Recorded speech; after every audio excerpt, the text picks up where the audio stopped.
Assalamualaikum warahmatullahi wabarakatuh. Selamat pagi dan salam Pancasila. Perkenalkan, nama saya Apoteker Zainur Rahman Hakim, Magister Farmasi, dosen program studi sarjana, Fakultas Farmasi Universitas Pancasila. Perkenalkan, pada kesempatan hari ini, saya akan menyampaikan pendahuluan dalam video pembelajaran untuk program Serdos 2025. Sebagai dosen Fakultas Farmasi, saya mengampu beberapa mata kuliah. Pada kesempatan hari ini, saya akan menjelaskan mata kuliah farmakognosi. Mata kuliah farmakognosi merupakan mata kuliah wajib di semester 2 yang nanti berbobot 2 SKS. Mata kuliah ini ditunjang dengan praktikum botani farmakognosi sebanyak 1 SKS. Farmakognosi mempelajari tentang berbagai macam tumbuhan obat, karakteristik, pemanfaatan, dan kandungan metabolit sekunder yang dimanfaatkan untuk kesehatan. Adapun capaian pembelajaran yang dibebankan kepada mata kuliah ini berjumlah 9 capaian yang diturunkan kembali menjadi 10 CPMK. Adapun capaian pembelajaran mata kuliah atau CPMK yang pertama yaitu mahasiswa mampu menjelaskan definisi, tata nama ilmiah, dan sejarah singkat perkembangan farmakognosi. Yang kedua, mahasiswa mampu menunjukkan perbedaan karbohidrat yang terkandung dalam tumbuhan. Yang ketiga, mahasiswa mampu menghubungkan senyawa aktif yang terkandung dalam tumbuhan yang termasuk dalam golongan glikosida. Yang keempat, mahasiswa mampu membedakan nama simplicia dan nama spesies, kegunaan, dan senyawa aktif yang terkandung dalam tumbuhan yang mengandung senyawa golongan flavonoid. Yang kelima, mahasiswa mampu menjelaskan nama simplicia, nama spesies, kegunaan, dan senyawa aktif yang terkandung dalam tumbuhan yang mengandung senyawa golongan alkaloid. Yang keenam, mahasiswa mampu menyebutkan nama simplicia, nama spesies, kegunaan, dan senyawa aktif yang terkandung dalam tumbuhan yang mengandung senyawa golongan minyak asiri. Yang ketujuh, mahasiswa mampu menyebutkan nama simplicia, nama spesies, kegunaan, dan senyawa aktif yang terkandung dalam tumbuhan yang mengandung senyawa golongan damar. Yang kedelapan, mahasiswa mampu menyebutkan nama simplicia, nama spesies, kegunaan, dan senyawa aktif yang terkandung dalam tumbuhan yang mengandung senyawa golongan minyak, lemak, dan lipid. Yang kesembilan, mahasiswa mampu menyebutkan nama simplicia, nama spesies, kegunaan, dan senyawa aktif yang terkandung dalam tumbuhan yang mengandung senyawa golongan tanin, enzim, dan protein. Dan yang terakhir, mahasiswa mampu menyebutkan nama simplicia, nama spesies, kegunaan, dan senyawa aktif yang terkandung dalam tumbuhan yang mengandung golongan senyawa antibiotik. Kemampuan akhir dari pembelajaran diturunkan menjadi 14 sub CPMK yang terbagi ke dalam 10 topik materi pembelajaran. Yang pertama adalah pendahuluan yang berisi tentang sejarah singkat farmakognosi. Yang kedua adalah tentang karbohidrat. Yang ketiga tentang glikosida. Dan yang keempat tentang flavonoid. Yang kelima tentang alkaloid. Kemudian yang keenam tentang minyak atsiri, yang ketujuh tentang damar, yang kedelapan tentang lipida, yang kesembilan tentang tanin, enzim, dan protein, dan yang terakhir tentang antibiotik. Semua materi disampaikan sebanyak 14 kali pertemuan yang ditambah dengan ujian tengah semester dan ujian akhir semester. Sistem pembelajaran yang kami gunakan dalam mata kuliah ini berupa tatap muka, baik secara online maupun offline. Kemudian small group discussion, tugas project, dan juga kuis. Sebelum kuliah diberikan, kami memberikan materi pembelajaran melewati sistem LMS atau Learning Management System agar mahasiswa mudah untuk belajar sebelum perkuliahan berlangsung. Hal ini dimaksudkan pembelajaran itu berpusat pada mahasiswa atau yang disebut dengan Student Learning Center, di mana mahasiswa dituntut aktif untuk belajar dan juga berkomunikasi dengan sesamanya. Metode pembelajaran yang digunakan dalam mata kuliah ini berupa kombinasi antara discovery learning dan juga collaborative learning, serta small group discussion. Pada Discovery Learning, mahasiswa dibebaskan untuk mencari berbagai macam informasi terkait tentang tanaman obat, metabolit sekunder, dan apapun informasi terkait farmasi herbal yang berkhasiat untuk kesehatan. Pada collaborative learning dan small group discussion, mahasiswa diminta untuk menyelesaikan dan mengerjakan proyek berkelompok. Kemudian, mempresentasikan hasil diskusi kelompok tersebut dalam kelas secara bersama-sama. Selain ketiga metode tersebut, kami juga mengupload buku ajar, modul sesuai dengan RPS yang disampaikan sebelumnya. Sistem perkuliahan mata kuliah farmakologi yang pertama adalah aktivitas partisipatif dari mahasiswa meliputi keaktifannya dalam perkuliahan, diskusi, dan lain sebagainya di kelas dengan bobot 20%. Kemudian yang kedua adalah hasil proyek berupa presentasi kelompok dengan bobot 30%. Yang ketiga meliputi pengetahuan, yaitu bobot tertulis dengan 5%, kuis dengan bobot 5%, ujian tengah semester dengan bobot 20%, dan ujian akhir semester dengan bobot 20%. Baiklah, berikut adalah video pembelajaran mata kuliah farmakologi. Semoga video ini memberikan gambaran bagi kita semua bagaimana proses pembelajaran dan pendidikan di Fakultas Farmasi Universitas Pancasila, khususnya pada mata kuliah kami, yaitu mata kuliah farmakologi. Bismillahirrahmanirrahim. Assalamualaikum warahmatullahi wabarakatuh. Waalaikumsalam warahmatullahi wabarakatuh. Baik, apa kabar sekalian semuanya? Alhamdulillah, luar biasa ya. Baiklah, sebelum kita memulai kuliah pada hari ini, kita berdoa bersama-sama menurut agama dan kepercayaan masing-masing. Berdoa dimulai. Kesempatan yang hari ini di perkuliahan terakhir ya, Bapak akan menyampaikan topik ya tentang antibiotik dan nanti tentang tanaman-tanaman yang berefek sebagai antibiotik. Saja yang kalian tahu kalau antibiotik. Satu, amoksisilin. Kemudian apa lagi? Cefadroxil. Itu kan golongan cephalosporin ya. Coba dilihat ini apa ini? Ini obat apa namanya? Pegang deh. Coba lihat apa? Baca. Amoksisilin. Namanya? Yusimok. Amoksisilin trihidrat, amoksisilin 3H2O. Kalau yang ini kenal nggak? Oh, jelas dong gitu ya. Ini apa coba? Dilihatnya apa nih?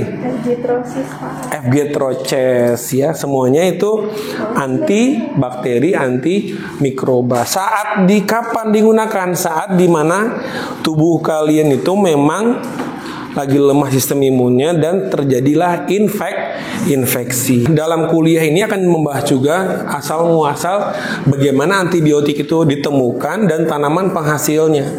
Ya. Dan tadi udah tahu ya kalau udah sakit, kalau 1-2 hari perlu antibiotik. Belum, karena sistem imun kita masih bagus. Nah, kejadian infeksi yang paling parah itu kalau terjadi resistensi. Jadi penggunaan antibiotik itu juga harus hati-hati. Karena si antibiotik itu si bakteri ya, itu bisa membuat pertahanan sendiri. Maka terjadilah resistensi antibiotik. Coba kamu lihat di sini ya. Gara-gara orang terinfeksi dan tidak terselamatkan, banyak kasus kematian per tahun. Dan merupakan 1 dari 10 ancaman kesehatan global. Nah, karena penggunaan antibiotik yang salah, harusnya cocoknya dengan amoksisilin nih. Tiba-tiba karena ngetrennya itu katanya ini aja. Kata siapa? Kamu dapat resep belum? Enggak, aku nebus langsung. Beli langsung. Emang boleh? Jadi antibiotik harus dengan resep dokter. Kondisinya harus tahu. Ketika dia pakai antibiotik yang sudah lebih tinggi, nah, maka ketika dia kena infeksi lagi bingung. Ya, karena terjadi resistensi. Susah lagi nyari antibiotik yang baru lagi. Nah, definisi antibiotik kira-kira ada yang tahu tidak? Antibiotik adalah suatu obat yang berfungsi untuk membunuh bakteri. Menghambat, ada 2 ya, menghambat pertumbuhan bakteri dan membunuh bakteri. Nama lainnya apa ya? Ada yang tahu nggak? Nama lainnya, ya. Kalau membunuh, namanya bakterio membunuh, sit, ya. Kemudian kalau yang menghambat, bakterio statik, ya. Mekanismenya macam-macam, saudara-saudara, ya. Ada tadi ya, bagaimana dia menghambat, bagaimana dia matiin bakteri, ada macam-macam. Pertama, dengan cara menghambat dinding sel. Jadi sel bakteri itu punya dinding ya nanti ya. Atau menghambat protein sel dari bakteri dan juga menghambat sintesis asam nukleat. Dari semua mekanisme itu nih ya, kita akan mencari ke depannya ya, tanaman-tanaman apa yang dominan ya atau bisa digunakan sebagai antibiotik. Ini sejarahnya dulu ya. Ini siapa? Saudara-saudara? Penemu namanya John Ehrlich ya. Menemukan magic bullet ya, magic bullet. Itu istilah saja. Magic bullet itu bulletnya itu kan kayak peluru gitu ya. Jadi peluru yang bisa matiin bakteri sehingga penyakit itu mati. Nih, kalau yang ini yang tadi yang Yusimok, ini asalnya dari sini ya. Siapa nih bapak namanya? Alexander Fleming. Ya, Alexander Fleming itu menemukan antibiotik namanya penicillium. Penisilin nih ya. Tolong bedakan antara antibiotik sama antimikrobial. Oke. Pertama, namanya antibiotik adalah suatu bahan kimia. Bisa bahan kimia sintesis karena dia disintesis. Ya, penisilin sintesis. Ada juga karena dia dapat dari bahan alam ya. Yang diproduksi dari mikroorganisme. Mikroorganisme itu biasanya yang menghasilkan adalah jamur tadi ya. Ya. Jamur that kills or inhibit the growth of another microorganism, yang bisa membunuh atau menghambat pertumbuhan dari another microorganism. Jadi dia itu digunakan untuk tubuh, bisa digunakan untuk tubuh manusia. Berbeda dengan antimicrobial agent. Antimicrobial agent itu adalah chemical that kill, bahan kimia yang membunuh atau menghambat dari pertumbuhan mikroba. Contohnya apa? Antiseptik. Ya enggak? Contohnya apa? Antibiotik. Antimikroba. Tiga hal ini kadang ketuker-tuker ya. Kalau yang di sini antibiotik ini biasanya adalah suatu zat yang aman buat hostnya, buat kita, tapi berefek terhadap mikrobanya. Jadi jangan sampai ketukar-tukar ya. Nah, microbial source of antibiotik ini contoh-contoh sumber-sumber ya jamur ya yang menghasilkan antibiotik ini. Kalau kita tahunya kan tanaman ya. Kalau di farmakonoksi itu biasanya ada tanaman tingkat tinggi, tanaman tingkat rendah ya kemarin ya, dan juga mikroba ya, microbial source of antibiotik dari jamur ya, tingkat rendah ya. Nah, pertama dari Bacillus subtilis. Nah, itu mikroorganisme dari Bacillus subtilis. Itu menghasilkan bacitracin. Kenal nggak? Jarang ya, tapi kalau orang rumah sakit tahu ya. Kemudian Bacillus polymyxin. Oke. Kemudian Streptomyces nodosus, amphotericin B. Itu tuh dari kata masnya. Chloramphenicol, Streptomyces aureolifacien dan seterusnya ya, sampai fungi ya, Cephalosporum sp. Ya, Penicillium griseopulvum dari Griseopulvin. Dan ini terakhir yang tadi Penicillium notatum yang menghasilkan penicillin. Nah, spektrumnya kayak tahu ya spektrumnya. Spektrum itu jangkauannya, dia matiin siapa aja. Ya, ada streptomycin, itu dia matiin gram negatif doang. No antibiotic is effective against all microbes. Tidak semua yang bisa matiin. Jadi harus kita lihat, dia cocok-cocokan. Baik, kita akan belajar dulu terkait sedikit ini ya sebenarnya ya tentang antimicrobial actionnya ya. Tadi apa katanya? Menghambat menghambat pertumbuhan sama mematikan ya. Mekanismenya banyak ya. Ada yang menghambat pembentukan dinding selnya gini ya. Kemudian protein sintesis, menghambat sintesis protein di DNA. Kemudian menghambat replikasi DNA, RNA sintesis dan sintesis dari esensial metabolit. Jadi biar dia mati gimana sih? Ada 5 cara ini. Semuanya khusus. Antibiotiknya pun khusus. Jadi nggak boleh sembarangan gitu ya. Pak, dinding sel itu apa Pak? Ini kita spill dulu nggak apa-apa ya. Sebelum kalian kuliah mikrobiologi saya kasih tahu ya. Kalau bakteri gram negatif itu lebih tinggi lemaknya. Biasanya dia lengket-lengket gitu ya. Makanya dia, tapi dinding sel yang peptidoglikannya tipis. Itu gram negatif. Nah biasanya gitu. Nah kalau gram positif dinding sel yang peptidoglikannya lebih tebal, tapi yang lemaknya tipis. Itu ciri khasnya ya. Nah kalau sudah dinding selnya aja itu dirusak oleh obat antibiotik, maka dia akan rusak, maka dia akan mati. Nah itulah cara dia dihambat pertumbuhannya. Kenapa Pak dia bisa menghancurkan itu? Karena dia punya cincin. Nih kotak nih namanya cincin beta laktam. Cincin beta laktam itu dia bisa membunuh atau menghambat bentukan dinding sel. Kadang kalau sudah resisten gimana Pak? Beta laktamnya nih rusak. Jadi obatnya dirusak oleh bakteri, oleh enzim beta laktamase yang dihasilkan oleh bakteri. Makanya itu tadi dosis itu penting, durasi itu penting. Tadi yang saya bilang ketika di cincinnya dirusak oleh enzim beta laktamase bakteri, ya, maka jadinya awalnya dia kotak, jadi penicilloic acid yang nggak berfungsi sebagai antibiotik. Sintetik penisilin ini penisilin yang sudah dibuat di laboratorium gitu kan, dan banyak sekali turunan-turunannya ya. Ada cephalosporin yang harus kalian tahu ya, ada polipeptid ya, antimikroba, berbagai inhibitor of cell wall sintetik ya. Ada INH, ethambutol. Biar tahu itu obat apa ya? TBC. Obat TBC. Namanya siapa Mbak? Naila ya. Obat TBC. Inhibitor protein sintesis ya, mekanismenya contohnya chloramphenicol tadi ya. Tetrasiklin, makrolida, erythromycin, azitromisin ya. Ya. Contoh-contoh senyawa saat ini yang sudah diteliti misalnya ada flavonoid ya.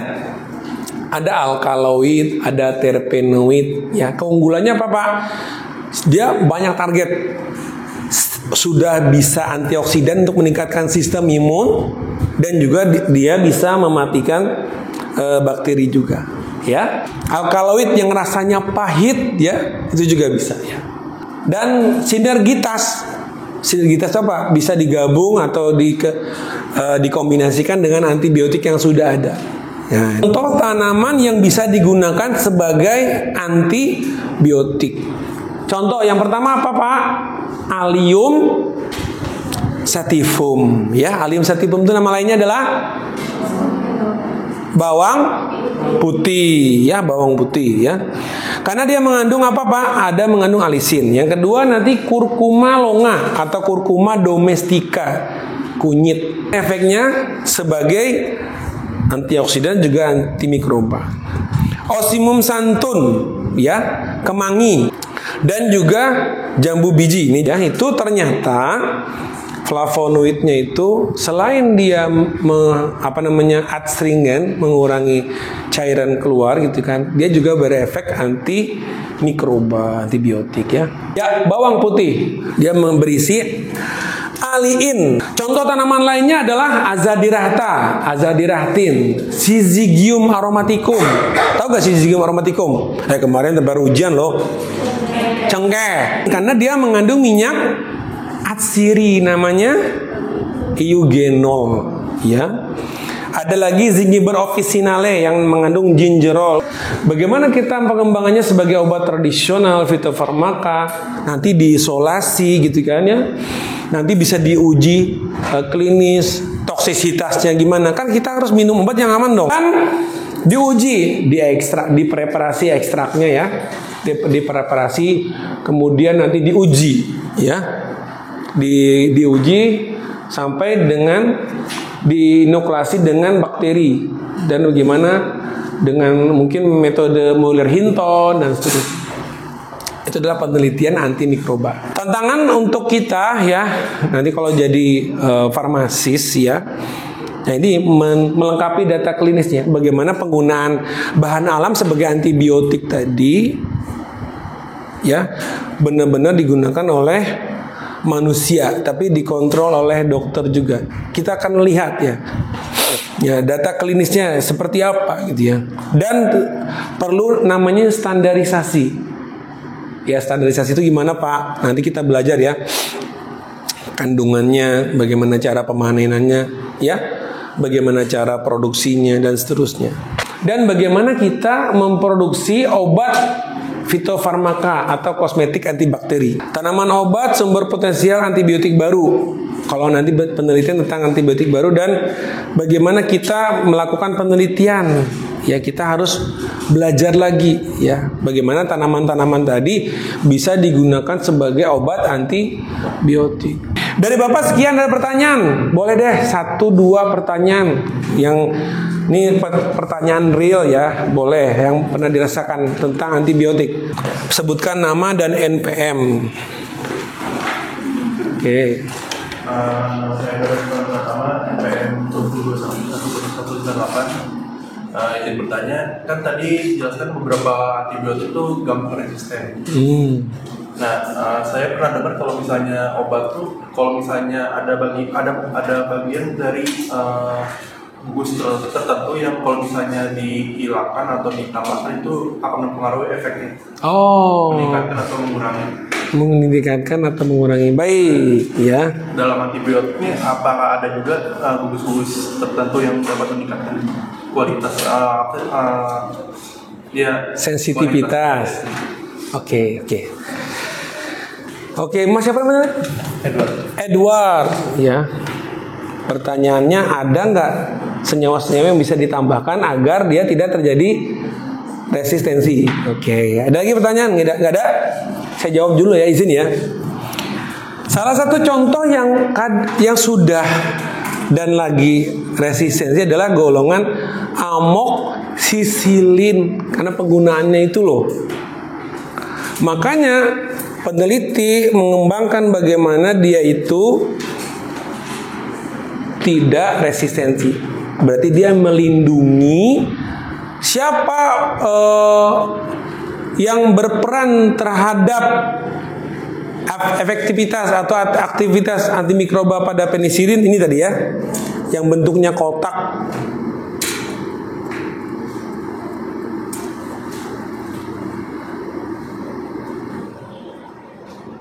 Nah ini tadi. Kenapa terjadi resistensi ini tadi ya? Karena adanya cincin beta laktam yang rusak gara-gara penisilinase. Ini dari mana penisilinase? Dari bakteri yang mengeluarkan sistem pertahanan. Karena dia sudah punya sistem pertahanan, nggak mempan lagi. Gimana caranya nggak mempan? Dia hancur iron dome-nya dengan merusak cincin beta laktamase, ya, menjadi penicilloic acid. Terus gimana Pak supaya tidak resisten? Maka ada penelitian, dia digabung dengan asam klavulanat. Ya, asam klavulanat. Itu dari tanaman juga, dari bahan alam juga.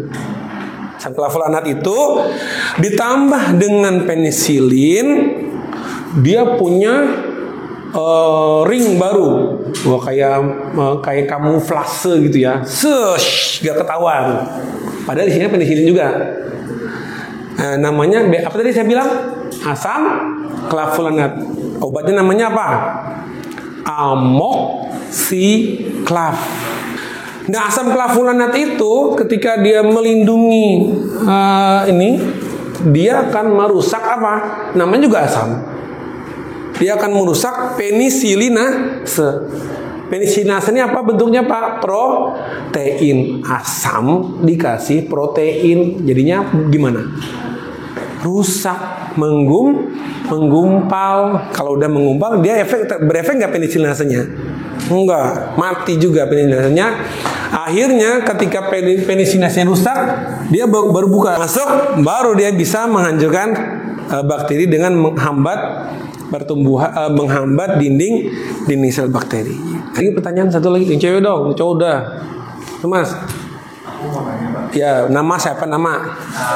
Saya anak Profesor MPN-nya 223. Aku mau nanya itu kenapa setiap pasien yang diberikan dosis tertentu, ketika dia dosis itu belum habis, tapi dia sudah sembuh itu memang harus dihabiskan. Nah, pertanyaannya harus dihabiskan. Ya. Meskipun sudah sembuh. Ya, tuh. Kenapa Pak harus dihabiskan Pak? Si bakteri itu pertumbuhannya berapa kali? 2 pangkat N. Ya enggak? Kalau jadi 3 hari pertama setelah minum antibiotik, dia tuh kayak spektrum gitu, sampai dia habis. Yang di permukaannya istilahnya bakteri yang sudah terbentuk udah habis. Cuman bibit-bibitnya kan masih ada ya. Makanya dilanjut sampai minimal 5 hari. Ya. Makanya penggunaan obat kayak Cefixim 2 kali sehari selama 5 hari berarti dapatnya satu strip isi 10 tablet. Nah, kalau amoksisilin harusnya 3 kali sehari, berarti dapatnya harusnya berapa? 15 atau 1,5 strip sampai dihabis. Kalau enggak nanti gimana Pak? Dia resisten. Ya resisten. Bagaimana? Nama saya Petra Josgiananda dengan NPM 2024 215198. Ya. Saya izin nanya, kalau dari dulu dari berita yang booming itu ada pasien yang resistensi obat tuh banyak gitu, banyak resistensi obatnya. Multi drug resisten. Nah itu dia booming lagi sekarang, diomongin lagi sama dokter-dokter Betul. di internet sekarang. Betul. Nah, itu kayak gimana? Maksudnya nanti dia bakal kayak gimana gitu? Karena dia banyak banget nih yang resisten gitu. Nah, itulah tugas kita sekarang, ya. Jadi kalau dia sudah multi drug resisten, waduh, sudah capek meneliti obat itu kan nggak mungkin 1-2 tahun sampai 10 tahun ya. Ketika dia sudah multi drug nih kasih dan komisin nggak bisa, ini nggak bisa, itu ya. Maka ilmuwan akan terus berinovasi ya untuk bagaimana caranya mendapatkan antibiotik yang baru. Terus akhirnya dia akan menebus obat baru itu dengan harga yang mahal. Apalagi yang di apotek itu sering dikasih ini. Oh gini, ya. Minta antibiotik itu dan dikasih gitu sama orang. Baik, kenapa nih dikasih? Ya. Harusnya sih pakai resep. Kemudian dapat pencerahan ya tentang antibiotik. Nah itu tadi kalau bisa meneliti dari bahan alam, misalnya dari cengkeh, dari ini untuk kedepannya ya.